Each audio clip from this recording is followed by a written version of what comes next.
السلام علیکم ګرانو هیوادوالو، خدای دې وکړي چې ټول روغ او جوړ اوسئ. امید لرم چې ژوند به مو ښه روان وي. ټولو نه مخکې ټولو ګرانو هیوادوالو ته د لوی اختر مبارکي وایم. اختر مو مبارک شه. خدای دې وکړي چې ټول په خوشحالۍ سره اختر تیر کړئ. اوس راځئ چې درس شروع کوو. نن زمونږ درس دی اون میزون ا لوی. عنوان دی اون میزون ا لوی، معنا کرایه لپاره یو کور.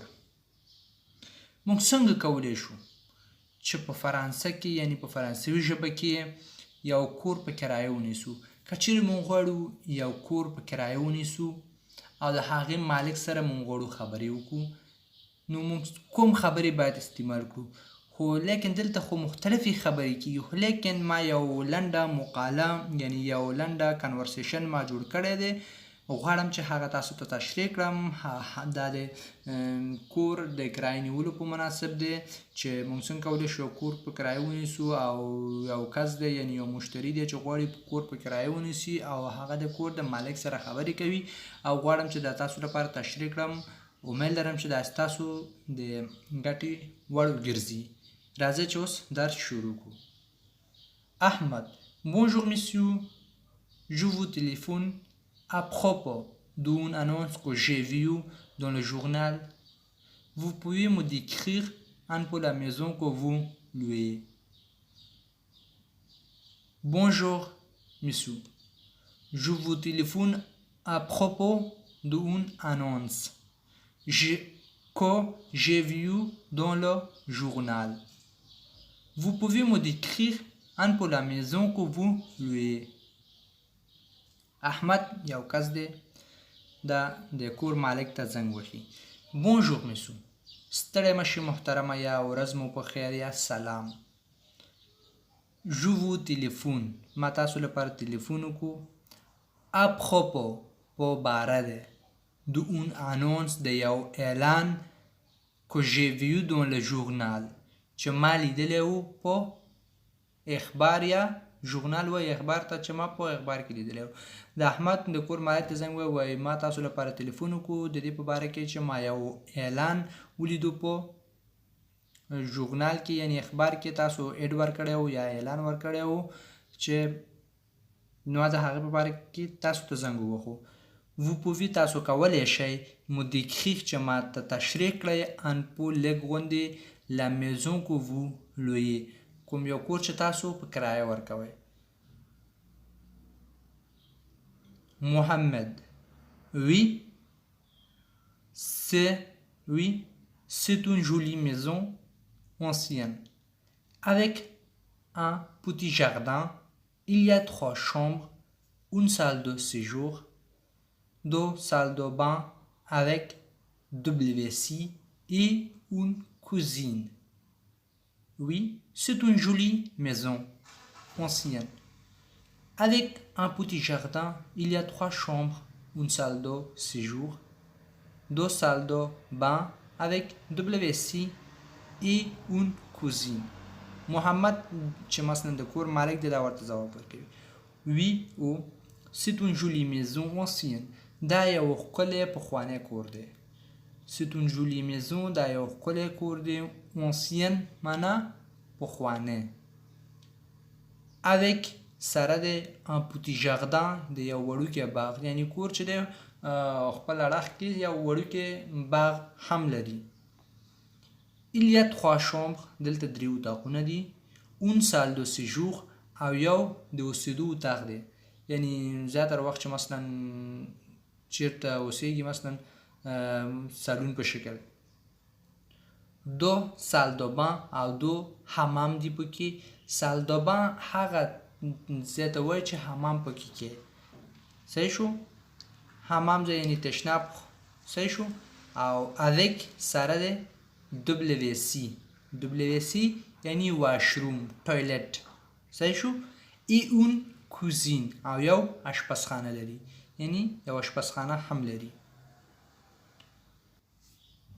احمد: La cuisine est équipée.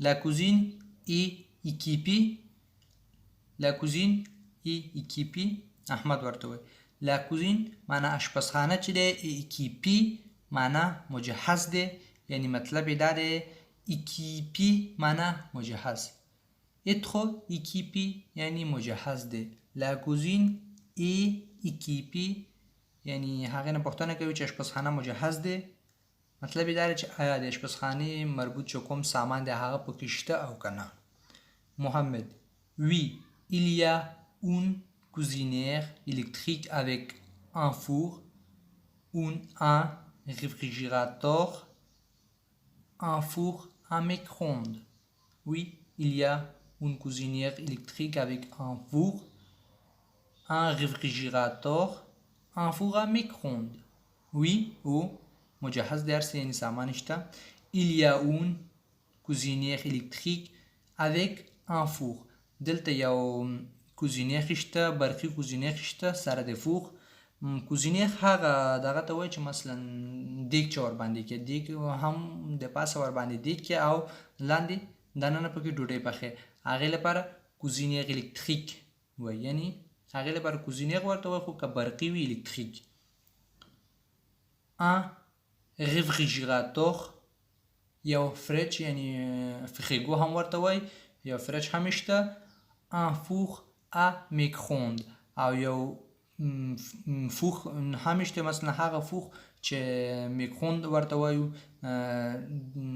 دغه چې پکې ګرمې دغه عکس کې چې ښکاري دې لپاره وایي un four à micro-ondes دې لپاره un four à micro-ondes وایي احمد la maison fait combien de mètres carrés la maison fait combien de mètres carrés La maison fait combien de mètres carrés پوښتنه ورنه کوي چې کور چې دی څو متره مربع دی La maison معنا کور fait combien de mètres carrés څو متره مربع دی محمد environ 90 mètres carrés environ 90 mètres carrés environ معنا شاوخوا 90 متر carrés 90 متر مربع Ahmad, et pour le linge de maison, est-ce qu'il y a des draps Et pour le linge de maison, est-ce qu'il y a des draps Et pour le linge de maison, est-ce qu'il y a des draps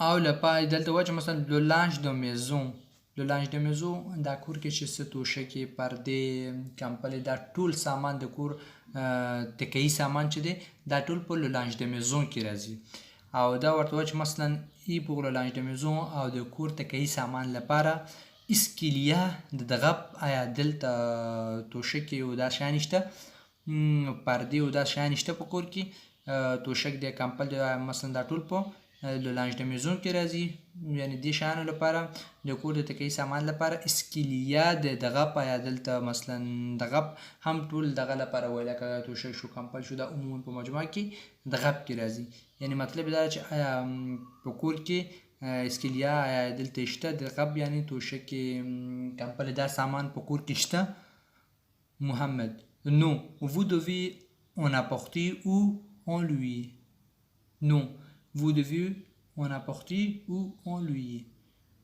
محمد ورته جواب ورکوي نو دا سامان نشته vous devez تاسو باید en apporter راوړئ او خپله راوړئ او en lui یا په کرایه واخلئ دا اون چې دلته راغلی دی دا د ټول سامان په ځای کې راغی دویم ځلې موږ نشو کولی چې هغه سامان دلته تکرار کړو نو دې لپاره اون استعمالو دا یو جدا درس دی که چېرې تاسو غواړئ چې په دې باندې پوه شئ چې د یو ناون یا د یو شی د نوم په ځای موږ څنګه اون په یو جمله کې استعمالو او یو ځای مثلا یو ښار یا یو ځای په ځای ایګریک استعمالو که غواړئ په دې باندې هم پوه شئ نو تاسو په کمنټ کې راته ولیکئ په راتلونکي ویډیو کې به دا هم تاسو لپاره تشریح کړم اوس که دا دغه کومه ویډیو ډېر اوږدیږي احمد il y a un lave-linge il y a un lave-linge il y a un lave-linge آیا دلته یو د جامو وینځلو ماشین دی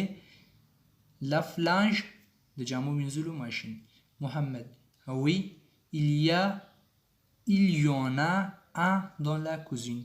Oui, il y en a un dans la cuisine. Oui, il y en a un dans la cuisine. Oui ou il y en a دلته یو شته یو دانه شته dans la cuisine. چیرته په آشپزخانه کې یو دانه شته. Il y en a un dans la cuisine. Il y en a un معنا یو دانه شته dans la cuisine په آشپزخانه کې. دلته بیا اون چې دی اګریک څخه وروسته اون چې دی دا د ماشین په ځای راغی جامې وینځلو ماشین په ځای راغی. او دا زمونږ درس امید لرم چې په درس باندې پوه شوي یې. په مخه ښه وخت او ښه ژوند ولرئ. په مخه